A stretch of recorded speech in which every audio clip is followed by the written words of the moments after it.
Hello, friends, fiends, and fellow UBTubers, and welcome to episode 752 of the Daily Comic and Collectible. Today, the collectible of the day is the Hasbro Toys, Marvel Comics, X-Men 97 line, Titan series, Marvel's Sentinel action figure. Inspired directly by Disney Plus series X-Men 97, comes the Titan 14-inch tall Sentinel for use with the Epic collection of X-Men 97 figures. Now, you can create epic action-packed adventures as the X-Men's iconic villain, Marvel's Sentinel. This 14-inch scale Sentinel is perfect for battles with the epic 4-inch scaled, fully articulated X-Men 97 figures. The Sentinel Titan action figure features 5 points of articulation for action-packed play or display as a collectible figure for X-Men collectors and enthusiasts. Inspired by both the X-Men comics and the Disney Plus X-Men 97 series, this is a must for true fans of the X-Men 97 line of characters. The Sentinel comes in an open-window collectors-friendly display box and was released for the Titan line of figures by Hasbro Toys. Now, the comic of the day is X-Men 96, Volume 1, Issue Number 1, with the cover date of November 1996, with story by Larry Hama, art by Roberto Flores and Anthony Castrillo, and cover by Bernard Chang.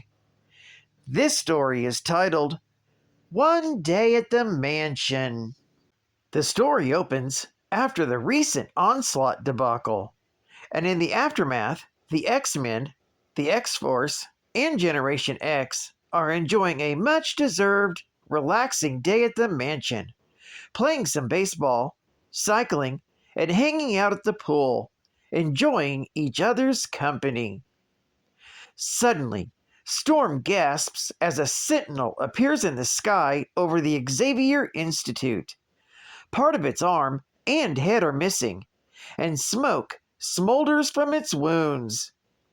Rogue, Storm, Cannonball, and Sunspot fly towards the Sentinel, while Iceman joins them on his ice slide. Storm explains that, damaged or not, a Sentinel is always a formidable adversary. Storm initiates a plan of attack while initiating a frontal feint of lightning. Storm's lightning draws the attention of Cyclops and Phoenix. Jean yells for Scott and tells him something about this one is different. However, Cyclops declares it's a Sentinel, dedicated to the eradication of all mutants, and decides that alone rates it a full beam in his book, as he unleashes a powerful optic blast at the Sentinel. Suffering from the attacks, the stricken android stumbles back into a set of power lines, causing everything to collapse in a spectacular display. The sound from the Sentinel is distressingly human, with similar sounds to pain and despair. M calls out that it's hurting and dying. Everyone is shocked, but Cable declares it's a soulless machine. However, Wolverine comments that he had a run-in with a Sentinel that could think to itself. Suddenly, the Sentinel speaks, telling them that it meant no harm. With errors in its speech, it explains that it's an unarmed, tactical drone for surveillance and operations, dedicated to observe, analyze, and transmit intelligent updates. It was equipped with an upgraded processor and long-range sensor package to monitor all things concerning Onslaught from a geosynchronous orbit. It explains that its processors were to collate all incoming data and overlay all possible tactical scenarios. The Sentinel explains there should have been an infinite variety of time strings projected, but instead there was only a single time stream that dominated the projections, and the ramifications triggered system warnings because of prime directive violations. Being at the edge of the atmosphere, it had time to consider the impact on humanity, so the Sentinel opted to override its programming and notify the very mutants it was dedicated to destroy because of the prime directive violation. There is suddenly a hint of fear from the Sentinel as he announces that humanity must be warned as two more parts of its body malfunction. The Sentinel then falls back as its stomach explodes. The Sentinel fearfully begins to shut down, stating darkness, light receptors failure, system crash. Is this shutdown? This unit is afraid. As Jubilee grabs one of its fingers, suddenly the Sentinel's red eyes fade out, and Jubilee begins to cry. The mutants look at the Sentinel confused. Beast remarks that they gave it an advanced computer, and it evolved consciousness. He adds that the Sentinel gained consciousness from some unforeseen after effect of its interface with Onslaught. But Hank then wonders aloud, it wanted to warn us of something coming. But what? The thought is interrupted when Jubilee runs to Wolverine, exclaiming it came to help them, and they shot it down. She then declares to Logan how she was looking into its eyes when it died. After a short silence, they discuss life with Professor Xavier, and how he was the shoulder everyone leaned on, or went to with a problem, like this one. But now they are on their own. A short time later, even Gateway shows up and decides to stop by for a visit, just in time for some barbecue and a group photo shot. However, some mutants won't live to see another. The day ends that night with a fireworks display, courtesy of some of the younger mutants. Phoenix and Cable link everyone's mind for a sort of healing mind merge. They realize that nothing will ever be the same again. But tomorrow is always another day.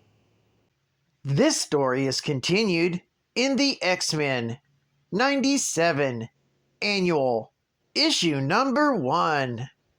Geek Fact. This issue contains John Paul Leon's sketchbook pages of the further adventures of Cyclops and Phoenix. Plus, beyond the sketchbook, this issue also contains a wraparound cover. Bonus Geek Fact. This story takes place after they battle Onslaught. Onslaught was an evil psionic entity created from the consciousness of two extremely powerful mutants, Professor Charles Xavier and Magneto. After Magneto's global EMP, which had indirectly killed hundreds of thousands due to plane crashes and medical failures, Xavier decided to lead a strike on Magneto's new space fortress. During the ensuing battle, Wolverine slashed Magneto, and in response, Magneto ripped out the adamantium from Wolverine's bones, severely injuring him to the point that his healing factor had trouble healing him. For Professor X, this was the last straw. Having tolerated Magneto despite his countless crimes, Xavier finally snapped. He used his telepathic powers to shut down Magneto's mind, rendering him catatonic. During the psionic contact, Magneto's anger, grief, and the lust for vengeance entered Xavier's consciousness, commingling with every long-suppressed negative feeling the professor had endured during the last 30 years. The aggregation resulted in a separate personality forming within Xavier, the being known as Onslaught. State-of-the-art gaming! Jumping Flash 2 for the PlayStation. Altitude versus attitude. Achieve a safe, unnatural high. Take a flying leap into Jumping Flash 2, the fantastic world of Robert on his newest quest to save the universe. Achieve an unnatural high as you single, double, and triple jump your way through the wildest first-person perspective 3D gaming experience imagined. Conquer the sequel to the most innovative game of the year, only on the PlayStation game console.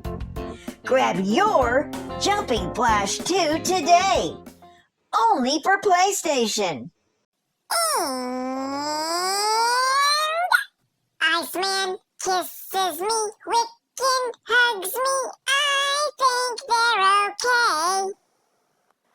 But if I don't get my Geek Fact credits, they ain't getting laid. 'Cause we are living in a comic book world, and I am a Geek Fact girl.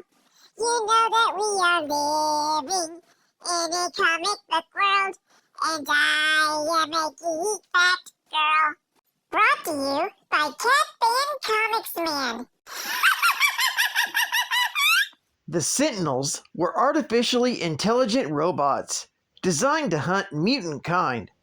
Although a prototype was developed in San Francisco in 1906, the modern Sentinels were first created by Dr. Bolivar Trask. His intentions was to use them to save humanity from what he saw as an impending threat to the species' existence due to the increasing numbers of emerging mutants. Trask created a master mold as the Chief Sentinel Unit, an AI capable of independently creating Sentinels.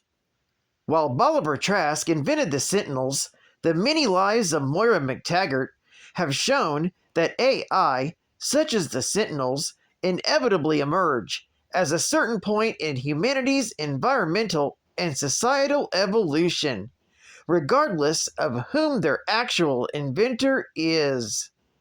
Well, I'd like to thank you for joining me for another Daily Comic and Collectible, and I hope to see you again Wednesday.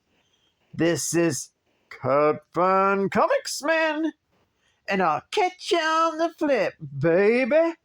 Over and out.